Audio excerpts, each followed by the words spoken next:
প্রিয় আলোর পথের যাত্রীবৃন্দ, নামাজ ইসলামের গুরুত্বপূর্ণ একটি স্তম্ভ। নামাজের মাধ্যমে আল্লাহর সান্নিধ্য গ্রহণ করা সম্ভব। এই ইবাদত আল্লাহর সঙ্গে কথা বলার অনন্য একটি মাধ্যম। আল্লাহ তাআলা আমাদের ওপর 5 ওয়াক্ত নামাজ ফরজ করেছেন। এ কারণে আমরা যত বেশি ব্যস্তই থাকি না কেন, আল্লাহর দরবারে দিনে রাতে 5 বার হাজিরা দেওয়ার সময় অবশ্যই বের করতে হবে। স্থানকাল পাত্রে সব ইবাদতে ছাড় এলেও নামাজে কোনো ছাড় নেই। যতক্ষণ জীবিত থাকা হয় ততক্ষণ নামাজ আদায় করতেই হবে। এছাড়া একজন মুসলিম এবং কাফেরদের মধ্যে অন্যতম প্রধান পার্থক্য হচ্ছে নামাজ। এ বিষয়ে হজরত আবদুল্লাহ ইবনে শাকিক রহমতুল্লাহ আলাইহি বলেন, রাসূলুল্লাহ সাল্লাল্লাহু আলাইহি ওয়াসাল্লামের সাহাবীরা নামাজ ছাড়া অন্য কোনো আমল ছেড়ে দেয়াকে কুফরি মনে করতেন না। তিরমিজি 2622। এত কিছু জানার পরও আমাদের অনেকের মধ্যে নামাজ পড়ার ব্যাপারে অনীহা দেখা দেয়। শয়তানের ধোকায় পড়ে অনেকে নামাজ কাজাও করে ফেলে। আসলে এসবই শয়তানের প্ররোচনা। আজকের ভিডিওতে 6 বিষয় নিয়ে আলোচনা করব। এই 6টি বিষয় মেনে চললে নামাজে আর অনীহা আসবে না ইনশাআল্লাহ। চলুন জেনে নেওয়া যাক অনীহা কাটিয়ে নিয়মিত নামাজ আদায় করার 6টি উপায়। নামাজে যা পাঠ করা হয় তার অর্থ জানা। নামাজে পাঠ করা সূরা এবং অন্যান্য দোয়ার অর্থ জানা একদিকে যেমন নামাজে মনোনিবেশ করাকে সহজ করে তোলে, পাশাপাশি নামাজের সঙ্গে মুসল্লির একটি সুসম্পর্ক গড়ে তোলে। তাই নামাজে সচরাচর পাঠ করা সূরা এবং দোয়াগুলোর অর্থ জেনে নিতে হবে, যাতে নামাজ আমাদের জন্য অন্তঃসারশূন্য না হয়। এতে করে নামাজ আদায়ের প্রতি কোনো অনীহা থাকলে তা দূর হয়ে যাবে।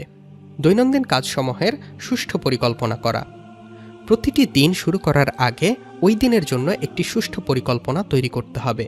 কর্মপরিকল্পনা তৈরি করার ক্ষেত্রে খেয়াল রাখতে হবে নামাজের সময়গুলোতে যেন কোনো কাজ না থাকে।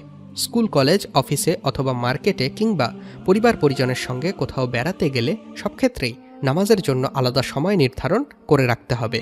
সর্বদা নামাজের জন্য প্রস্তুত থাকা।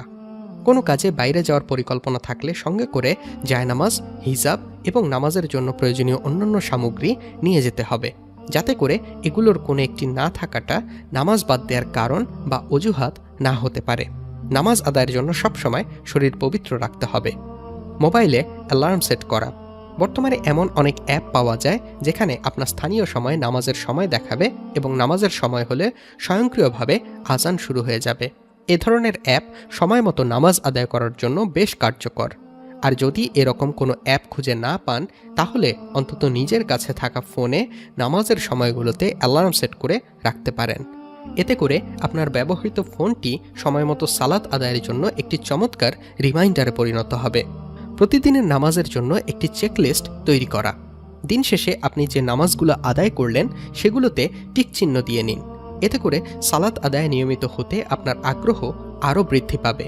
কোনো সালাত মিস হয়ে গেলে তার কারণ খুঁজে বের করতে হবে ও এর প্রতিকার করতে হবে।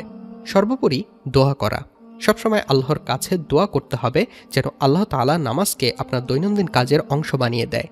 নিয়মিত নামাজ আদায়ের জন্য কোনো রুটিন বানালে আপনি যেন সেই রুটিন যথাযথভাবে অনুসরণ করতে পারেন, সেজন্য আল্লাহর কাছে দোয়া করতে হবে। এই 7 নিয়ম মেনে চললে হয়তো নামাজের প্রতি অনীহা কেটে যাবে ইনশাআল্লাহ।